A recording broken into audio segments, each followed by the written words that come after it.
Film की शुरुआत होती है लाल सिंह चड्ढा से, जो कि एक ट्रेन में था और उसके साथ कई सारे और भी लोग थे जो कि इस ट्रेन में सफर कर रहे थे। तभी वो अपने पास रखे एक बॉक्स को खोलता है जिसमें कि कई सारी पानी पूरी थी, तो वो उनमें पानी डालकर खाने लगता है। लाल सिंह के सामने एक औरत भी बैठी हुई थी, जिससे कि वो कहता है कि मेरी मम्मी कहा करती थी कि जिंदगी गोलगप्पे की तरह होती है, पेट जरूर भर जाता है लेकिन मन नहीं भरता। जिसके बाद वो उन्हें अपनी स्टोरी सुनाने लगता है, जिसमें कि वो बताता कि बचपन में वो ठीक से चल नहीं पाता था और न ही वो नॉर्मल बच्चों की तरह था। इसलिए एक दिन उसकी मम्मी ने उसके पैरों में नए तरह के शूज लगवा दिए, जिससे कि वो ठीक ढंग से चल तो पा रहा था। लेकिन डॉक्टर लाल सिंह की मम्मी से कहते हैं कि इसे चलना आता है लेकिन ये चलना नहीं चाहता क्योंकि इसके अंदर शैतान है। लाल सिंह की मम्मी लाल सिंह को बताती है कि वो नॉर्मल बच्चों की तरह ही है। वो हमेशा लाल सिंह का हौसला बढ़ाती है और उससे कहती है कि वह दूसरे बच्चों की तरह भाग सकता है, बस उसे कोशिश करनी होगी। यहाँ से ये दोनों डायरेक्ट फादर के पास जाते हैं, जिनका एक स्कूल है। वो लाल सिंह की मम्मी को बताते हैं कि हम इसे स्कूल में नहीं पढ़ा सकते। कुछ बच्चे बहुत इंटेलिजेंट होते हैं, कुछ इंटेलिजेंट होते हैं और कुछ एवरेज होते हैं, लेकिन आपका बच्चा एवरेज से भी कम है,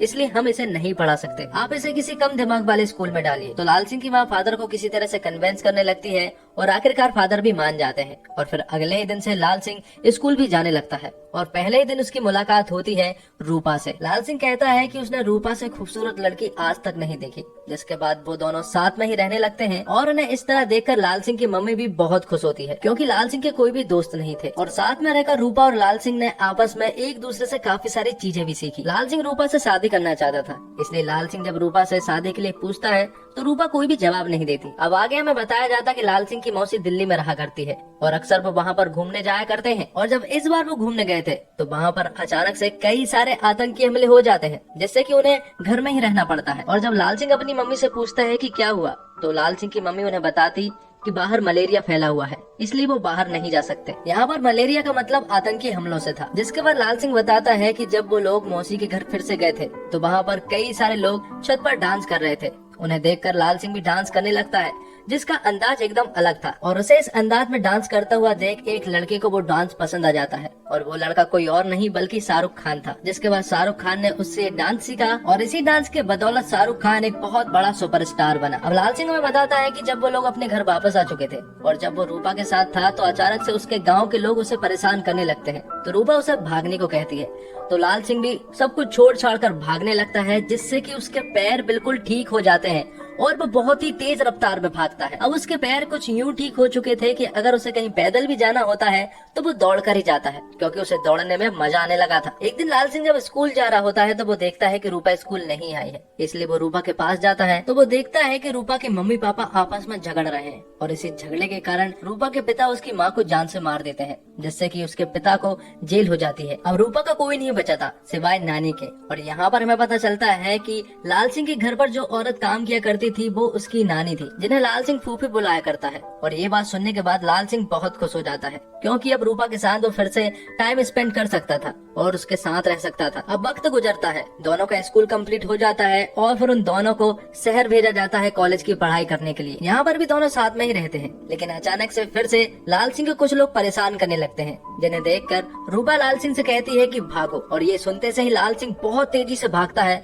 और उन लोगों को बहुत पीछे छोड़ देता है। वो भागते भागते ग्राउंड में पहुंचता है जहाँ पर की रेस चल रही होती है और जाने अनजाने में लाल सिंह भी उस रेस में शामिल हो जाता है और उस रेस को आसानी से कंप्लीट भी कर लेता है और फर्स्ट आता है। ये देखकर कोच उसे रनिंग चैंपियनशिप के लिए सिलेक्ट कर लेते हैं और जब चैंपियनशिप आती है तो लाल सिंह यहाँ भी बहुत ही तेजी से भागता है और यहाँ भी फर्स्ट ही आता है। लेकिन आगे चलकर वो रुकता नहीं है, क्योंकि उसे भागने की आदत है। अब जब रूपा और लाल सिंह साथ में बैठे हुए थे तो यहाँ पर रूपा लाल सिंह को बताती है कि उसे मॉडल बनना है, जिसके बाद एक्ट्रेस बनना है और उसे बहुत सारा पैसा कमाना है। तो लाल सिंह उसे बताता है कि उसके पूर्वज हमेशा फौज में रहे हैं और उसकी माँ भी चाहती है कि वो फौज में जाए, इसलिए वो फौज में ही जाएगा। कुछ दिन बाद लाल सिंह और रूपा का ग्रेजुएशन कंप्लीट हो जाता है और यहाँ पर लाल सिंह की माँ भी आई हुई थी और वो उन्हें देखकर काफी खुश भी होती है। और अब वो दिन भी आ जाता है जब लाल सिंह को फौज की ट्रेनिंग के लिए जाना था। तो जब वो लोग फौज की ट्रेनिंग के लिए जा रहे होते हैं तो पहले ही दिन लाल सिंह की मुलाकात होती है बाला नाम के एक लड़के से। और जब वो दोनों बात कर रहे होते हैं तो यहाँ पर हमें पता चलता है कि बाला आगे जाकर चड्डी बनियान का बिजनेस करना चाहता है। वो इसलिए क्योंकि उसके पिता, उसके दादा, उसके परदादा सभी लोगों ने यही काम किया है और यही काम है वो सभी लोग एक्सपर्ट भी थे। ट्रेनिंग के दौरान बाला और लाल सिंह आपस में साथ रहने लगते हैं और बाला लाल सिंह को चड्डी बनियान के बिजनेस के आइडियाज और फायदे बताने लगता है और यहीं पर बाला लाल सिंह को चड्डी बनियान बनाना भी सिखाता है। ट्रेनिंग के दौरान हमें ये भी पता चलता है कि लाल सिंह ट्रेनिंग के दौरान सभी लोगों से सबसे आगे रहता है, इसलिए कमांडर को लाल सिंह बहुत ही अच्छा लगता है।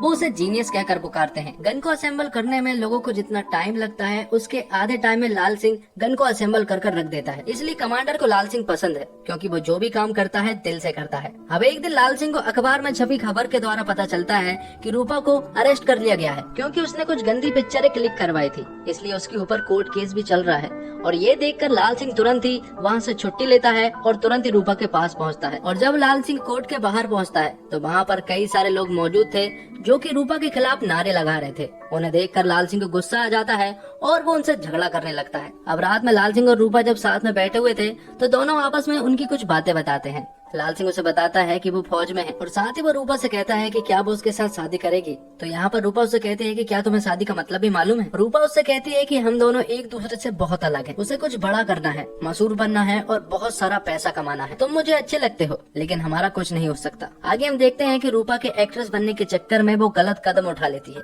और डायरेक्टर के साथ गलत संबंध बना लेती है। यहाँ दूसरी तरफ लाल सिंह की बटालियन को वॉर के लिए भेजा जा रहा था। दरअसल उन लोगों को पता चला है कि कारगिल की पहाड़ी पर 6 आतंकवादियों ने बंकर बनाकर रखा है, इसलिए उन लोगों को खत्म करने के लिए इन लोगों को भेजा जा रहा है। और जब वो लोग रास्ते में थे तो यहाँ पर बाला लाल सिंह से कहता है कि क्या वो उसके चड्डी बनियान का बिजनेस पार्टनर बनेगा। तो लाल सिंह भी हाँ कर देता है, जिसके बाद एक खतरनाक वॉर सीन दिखाया जाता है। और यहाँ पर हमें पता चलता है कि वो सिर्फ 6 लोग नहीं थे बल्कि 6 से ज्यादा थे और वो लोग इन पर भारी भी पड़ रहे थे। और लाल सिंह को मारना बिल्कुल भी पसंद नहीं था, इसलिए वो अपने घायल हुए सैनिकों को बचाने लगता है। और जब वो कई सारे सैनिकों को बचा ही रहा होता है तो उनमें से वो एक ऐसे सैनिक को भी बचा लेता है जो कि उनका सैनिक नहीं था बल्कि वो तो दुश्मन था। तो इस जंग में कारगिल की लड़ाई तो हमने जीत ली थी, लेकिन इस जंग में हमने बाला को खो दिया था और बाला के जाने का लाल सिंह को बहुत ज्यादा दुख होता है। आगे हम लाल सिंह को हॉस्पिटल में देखते हैं। दरअसल लाल सिंह को पिछवाड़े में गोली लगी थी और उसे ऐसा लग रहा था कि शायद मधुमक्खी ने काटा है, इसलिए उसका यहाँ पर इलाज होता है। और उसी के बाजू वाले बेड पर मोहम्मद भी था और ये मोहम्मद वही मोहम्मद है जिसे कि लाल सिंह ने बचाया था और ये एक आतंकवादी है। लेकिन इस बात से सभी लोग अनजान है। उन्हें ऐसा लग रहा था कि ये भी एक फौजी है,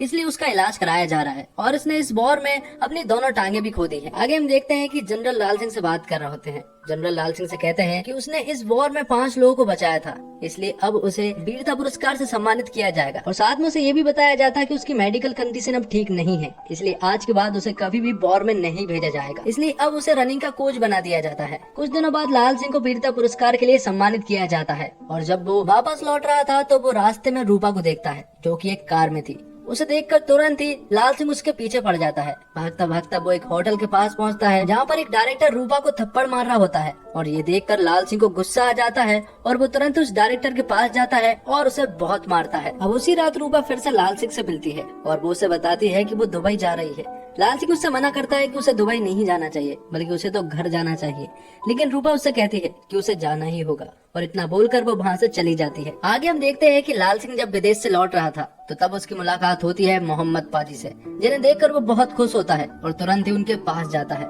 लेकिन मोहम्मद पाजी बिल्कुल भी खुश नहीं थे। वो उसे अपने घर ले जाते हैं और उन्हें बताते हैं कि मैं कोई सैनिक नहीं हूँ बल्कि मैं तो एक आतंकवादी था, लेकिन तूने मुझे बचाया था। लेकिन लाल सिंह यहाँ पर उनसे कुछ भी नहीं कहता। कुछ दिनों बाद लाल सिंह अपने दोस्त बाला का सपना पूरा करने में लग जाता है। दरअसल बाला का सपना था कि वो चड्डी बनियान के बिजनेस को एक बड़े स्तर पर स्टार्ट करे, इसलिए वो 3 लोगों को मशीन चलाने के लिए बुलाता है। उनमें से वो एक खुद भी था। वो दोनों रोज 10-10 चड्डी बनियान बनाते और लाल सिंह एक ही दिन में 20 चड्डी बनियान बनाता। इसी तरह से उन्होंने कई सारे चड्डी बनियान बना लिए थे। सब कुछ बाला के प्लान के मुताबिक चल रहा था, लेकिन प्रॉब्लम ये थी कि चड्डी बनियान खरीदने वाला कोई भी नहीं था, क्योंकि बाला के मुताबिक एक महीने में 800 चड्डी बनियान बिक जाना चाहिए था। लेकिन अभी तक तो सिर्फ 5 चड्डी बनियान बिकी है और वो भी लाल सिंह की मां ने लाल सिंह के लिए ही खरीदी है। कुछ दिनों के बाद लाल सिंह के गाँव पर मोहम्मद पाजी आ जाते हैं और वो उससे कहता है कि वो मशीन तो नहीं चला सकता, लेकिन वो चड्डी बनियान को बिकवाने के लिए मार्केटिंग मैनेजर बन सकता है। सबसे पहले तो बनियान पर लिखे हुए नाम को बदलने को कहता है, तो लाल सिंह उस बनियान का नाम रूपा रख देता है और तब से उनकी चड्डी बनियान बिकना स्टार्ट हो जाती है। धीरे धीरे कर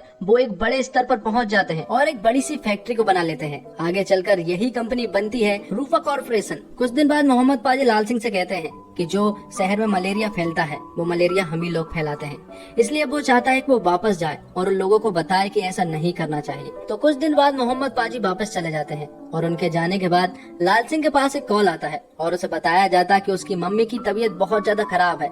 इसलिए लाल सिंह तुरंत ही दौड़ता हुआ अपनी मम्मी के पास जाता है जिन्हें की कैंसर हो गया था और वो आखिरी सांसें गिन रही थी और यहीं पर उनकी मृत्यु हो जाती है। अब लाल सिंह फिर से अकेला हो चुका था और कुछ ही दिनों के बाद एंट्री होती है रूपा की। दरअसल रूपा दुबई से वापस आ चुकी थी। रूपा के वापस आ जाने से लाल सिंह बहुत ज्यादा खुश हो जाता है, लेकिन रूपा कहीं न कहीं अंदर से उदास थी।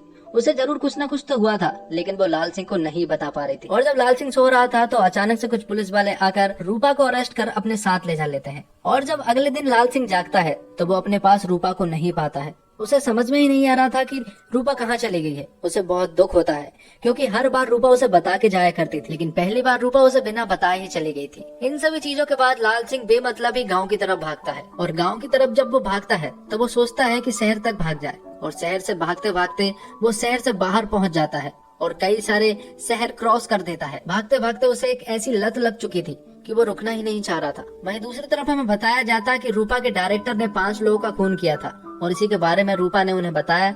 तो डायरेक्टर को तो जेल हो ही चुकी थी, साथ में रूपा को भी 6 महीने की जेल हो चुकी थी। यहाँ दूसरी तरफ लाल सिंह रुकने का नाम ही नहीं ले रहा था। कोई भी मौसम होता, कैसी भी बारिश होती, लेकिन वो नहीं रुक रहा था। आगे समुद्र आता तो वो मुड़कर भागने लगता, लेकिन रुक नहीं रहा था। उसे देखकर कई सारे लोग प्रेरित होने लगते हैं और उसके साथ भागने लगते हैं। लाल सिंह 4 दिन तक भागता रहता है। अंत में मालूम चलता है कि लाल सिंह असल में सिर्फ और सिर्फ भाग रहा था। जब वो भाग रहा था उस बीच उसने अपने जीवन जिया, न केवल अपना जीवन जिया बल्कि और न जाने कितनों को जीना सिखाया। और वो ये सब कुछ बेहद निर्मोही ढंग से कर रहा था। आखिर में जब एक रिपोर्टर लाल सिंह से पूछता है कि आखिर वो भाग क्यों रहा था, तो लाल सिंह उससे कहता है कि अब वो थक चुका है और अब वो घर वापस जाना चाहता है। और ये सारी न्यूज रूपा भी देख रही होती है। अब आगे हम देखते हैं कि लाल सिंह तैयार होता है, खूबसूरत तरीके से पग बनाता है और कहानी पहुंच जाती है प्रेजेंट में जब वो कहानी सुना रहा होता है। लेकिन यहाँ पर हम देखते हैं कि चंडीगढ़ स्टेशन आ चुकी थी क्योंकि आज वो रूपा से मिलने के लिए जा रहा था। वो सभी से यहाँ पर बाय बोलता है और खुश होते हुए स्टेशन से बाहर निकलता है, जिसके बाद वो रूपा से मिलता है। रूपा को वो पानी पूरी का बॉक्स देता है और उसे शादी के लिए प्रपोज कर देता है और रूपा भी हाँ कर देती है, जिसके बाद उन दोनों की शादी हो जाती है और अब वो खुशी से जीवन बिताने लगते हैं। और कुछ ही दिनों के बाद उनका एक बेटा भी होता है जिसका नाम अमन होता है। उनकी लाइफ बिल्कुल ठीक चल रही थी, लेकिन अचानक ही रूपा की तबीयत बिगड़ने लगती है और जब चेकअप कराया जाता तो हमें पता चलता है कि रूपा को कैंसर है और अब वो ज्यादा दिनों की मेहमान भी नहीं है और आगे जाकर रूपा की भी डेथ हो जाती है। जिसके बाद फिर से एक बार लाल सिंह अकेला पड़ चुका था, उसके साथ सिर्फ अपना बेटा था। और आखिर में लाल सिंह अपने बेटे अमन को स्कूल छोड़ता हुआ दिखता है, जहाँ अमन खुश होकर स्कूल जा रहा होता है। और आखिर में लाल सिंह अपनी पूरी फैमिली की फोटो देखता है।